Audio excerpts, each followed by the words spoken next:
How many of you feel like you are under constant attack from the enemy or constantly involved in spiritual warfare? All of y'all out there, let me see your hands. Well, I can't see you, but I'm imagining it. Do you feel sometimes that you are just powerless and have no control over depression, anxiety, addiction, anger, fear, and other situations that you may be involved in? Any kind of hurts, habits, and hang-ups, and more.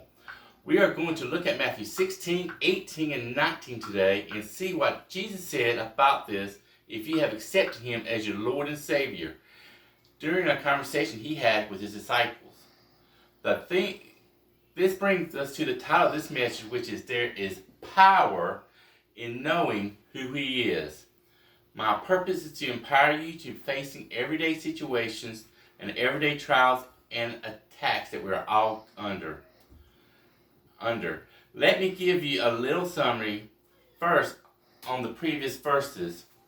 And the summary is Jesus, he said, we need to go on a little retreat. All these people been following me. We just need to get away and spend time together. He's entering his last stage of his ministry, about the last few months. He's been with him for 3 years, and he's entering them, and you just need to get away, prepare them for what's about to happen, which is his death. They go up to the northern part of Palestine, an area called Caesarea Philippi, very mountainous region, and kind of got away from people. And then Jesus just, up near the gates of hell, which is what that area was called, that mountain was called, he looks up and said, who do you think they say that I am? Who do they? And they said, named John the Baptist, Elisha, Jeremiah, and other dead prophets, and he wasn't happy about this, Here he is, been working 3 years, preaching miracles, and they still don't get it. So he looks at them and said, who do you think I am? They all look at each other, and Peter stood up and says, you are the Messiah, the Son of the living God. Jesus, said, bless you, Peter. And after that time, it was Simon. And he said, I'm changing your name to Peter, which is Petrus, small rock, stone. Not the big rock, which is another Greek word we can get to. And so let's move on to the main text, which is Matthew 16, 18 through 19, where Jesus says, I also say to you that you are Peter, and upon this rock I will build my church, and the gates of Hades will not overpower it.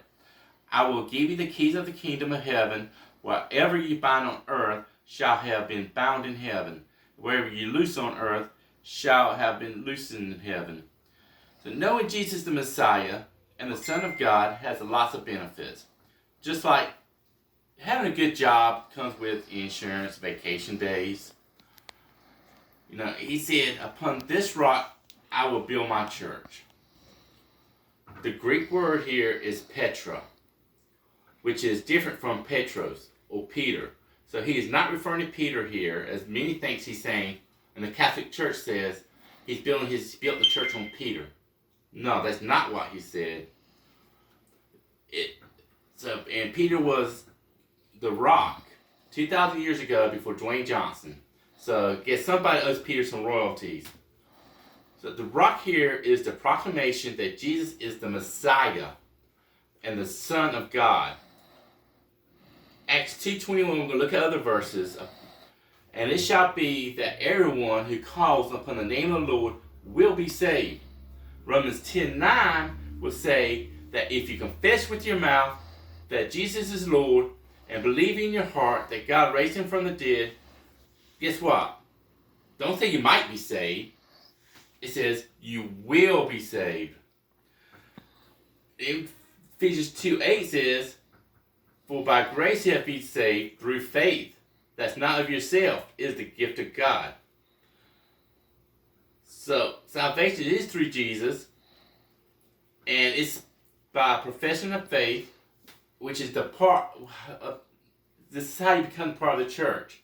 It's by profession of faith.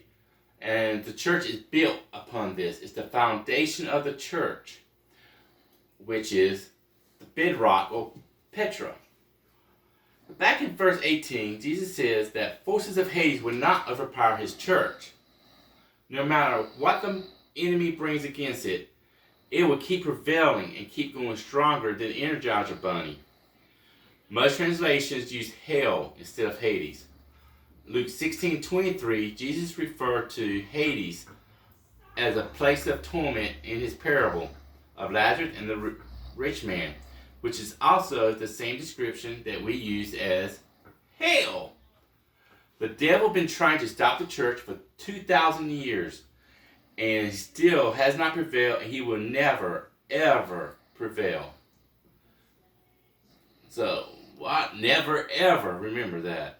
So when you feel an attack, guess what?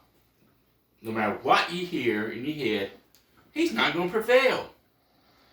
In verse 19, we are given, guess what? The keys to the kingdom. Wow, that is better than the keys to your parents' car when you're growing up. Because my parents never trusted me with their car then, but, that's better than the keys.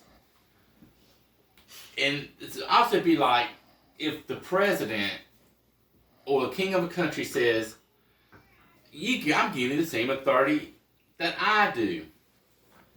That is some power God has given to us. And he reiterates this in Matthew 18:18, which says the same thing as verse 19, that will we bind or loosen on earth, guess what? Will also be done in heaven.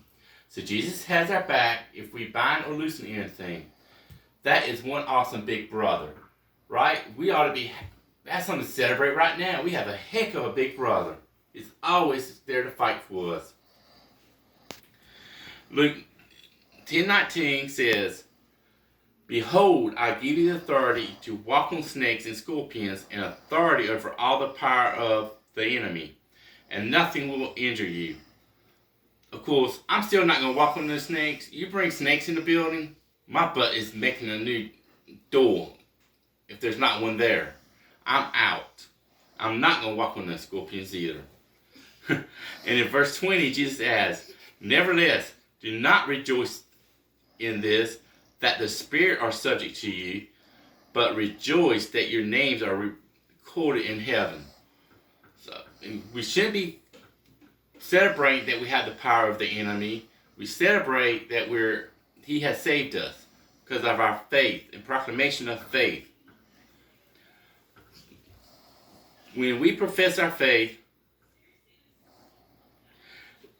as Jesus as Messiah and the Son of the living God, he gives authority over the devil and the forces of hell. Accepting Jesus as our Savior is more than fire insurance. It is the authority of the devil. It's authority over depression. It's authority over fear. It's authority over anxiety. It's authority over addiction.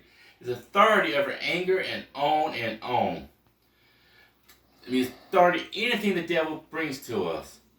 To receive this benefit I spoke of you today, you must first know him as the Lord and Savior. I am again going to remind you of what Romans 10:9 says. That if you confess with your mouth that Jesus is Lord and believe in your heart that God raised him from the dead, you will be saved. In a few minutes, I will leave everyone in a corporate prayer. If you pray it and mean it for the first time, or just rededicate your life, let one of our members in the prayer team know. Or if you're out there on the internet watching, just comment a message. No, so you can be led towards your next step, which is finding a small group for you that you fit in to help you grow. Baptism, which is a sign of obedience and is public profession of your faith. So if you look in the bulletin today, you will see a list of different issues we may face, like anxiety, depression, etc. And first and underneath them, I challenge you today to study these verses this week corresponding to whatever you're dealing with. You can blow them up, post them all over the house, or just go to Hobby Lobby, find the signs that say it. My wife does both. So, do it. Hobby Lobby can find anything. Pray constantly, claiming your God-given authority over the enemy and deliverance, or even use the handout to help you, a friend. Remember, if you have accepted Jesus as your personal Savior, as your Lord, you have authority over the forces of hell through Jesus Christ.